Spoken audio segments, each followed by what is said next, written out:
Hello friends, it's Govan here. I wanted to cover in this video just what this is up on my wall because I know some people are going to ask me about it.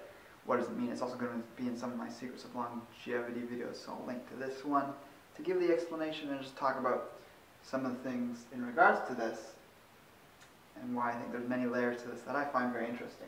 So this is friends Bardon, a teacher and writer and many other things, healer from the turn of the last century.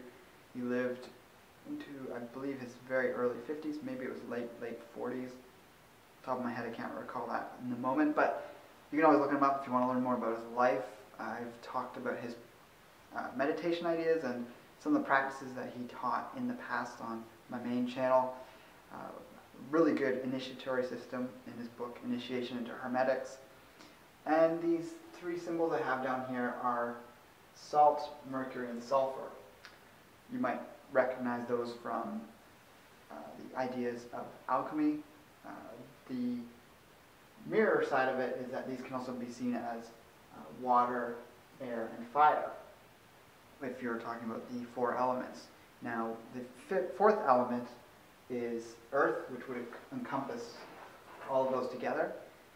And the explanation for that, which is what I want to talk about in this video, and also relates to the previous video, is that salt as water can be related to the id, or the unconscious, the primal side of us that is driving us on an instinctual level that a lot of people aren't fully on terms with, and they suppress.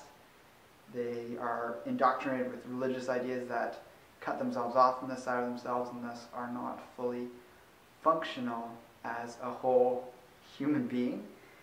Then Mercury, as related to air, can be likened to your soul or your identity, your ego. Not ego in the bad sense that a lot of people ascribe to the ego as in being egotistical and full of yourself, but ego as in your individuality, recognizing yourself as separate from everything. And then sulfur or fire can relate to superego or super consciousness, which is what reconnects you to everything. And so if we were to just talk about water and fire alone, they can be looked at as yin and yang. So yin, the unconscious, the darkness, is a side to most people that they're not willing to look at. That's that feminine quality, that religion, at least the religions of today's world really suppress, really cuts people off from. Again, that's related to your sexuality, your primal drive, that side to yourself, which often wants you to do things that in our modern society are not ethical or moral, which is, of course, things you don't want to do. There's definitely a side to it that is fine, certain aspects of sexuality and things, but there's also an immoral side to it that we need to accept and just not follow through on. So when you get angry at someone and you feel like hurting them, you can accept that without feeling bad about yourself, but you of course don't act on it because it's not appropriate and it's not kind and it doesn't further society. With the ideas of yang, or the fire side, sulfur, that is, again, that expansive quality, that search for enlightenment and all these things that if you're trying to do exclusively, you're going to throw yourself off of balance, in my opinion. You see a lot of these extremely new agey guru types who are meditating all day, and that's a wonderful thing to do if you want to really delve into spiritualities, to meditate a lot. But you can meditate all day, and if you don't get these basic ideas around duality versus polarity, your whole practice is going to be running up against these barriers. So the idea of body, soul, and spirit, or body, emotions, and spirit, because some people get soul and spirit, the words mixed together. But Franz Bardon is one of the first people I came across that just talks about it in that way, the soul and spirit being two different things.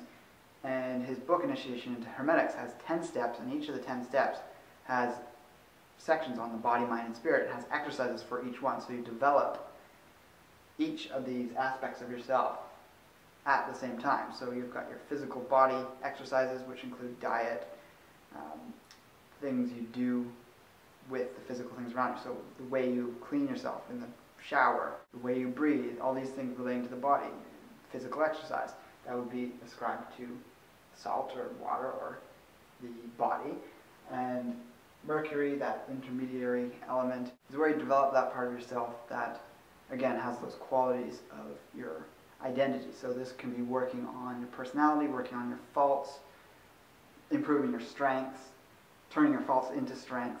And at the very start of the book, it gets into this thing called the soul mirror. I covered this a long time ago on my previous channel, which I may as well link to if you want to check it out. But it's probably best even just to go to the book, Initiation to Hermetics, and that's basically creating an entire list of your, what he calls the soul mirror, and this is a whole list of all these personality traits that you see as negative in yourself, and you got to be careful not to focus too much and get too involved in it when you're creating this. You just want to keep it to a week of where you create this, and then once you have that list and you divide it up by element, so like under fire you have anger, rage, all these things, and under water you could have depression, under earth you could have laziness, and it's much more complex than that, but those are just some examples.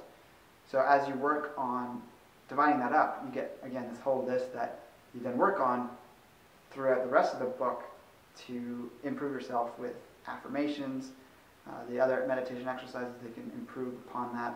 Over time, you just develop yourself into a better person overall. And then in the spiritual side or fire side, you have the exercises that are honing the mind to be able to focus better. You have exercises that develop, again, all these different facets, which could be ascribed to Hatha Yoga, concentration exercises. And when you get further into the book, you get the exercises of visualizing things plastically in front of you to such a degree that you could do that for as long as you want without your mind wavering or getting lost in tangents, which happens to a lot of people very easily.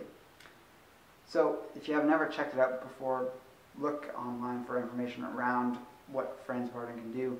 I definitely recommend checking out my friend Martin Fox's channel. He's over there in the UK putting out a lot of good videos. You may have seen me link to some of his videos in the past on what he's attained with some of these practices, where he can control his body temperature, his heart rate, how long he can stay underwater without breathing. And these are remarkable feats, and also being able to hold hot coals in his hands for a lot longer than you should before you get burned.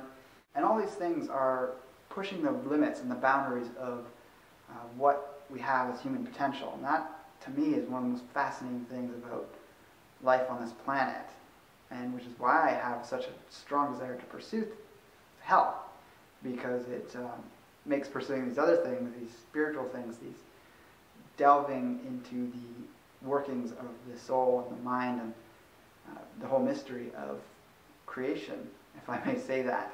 Some people might object to that word, but that is really interesting to me. And it's these mysteries that can propel us to appreciate life deeper, and it's a self-perpetuating cycle. You give yourself room and space to explore these things, and then by exploring them, you appreciate life more. And that in and of itself is very healthy. So let me know what you think in the comments below. Check out Martin Fox's channel. And with that, I'll talk to you guys next time.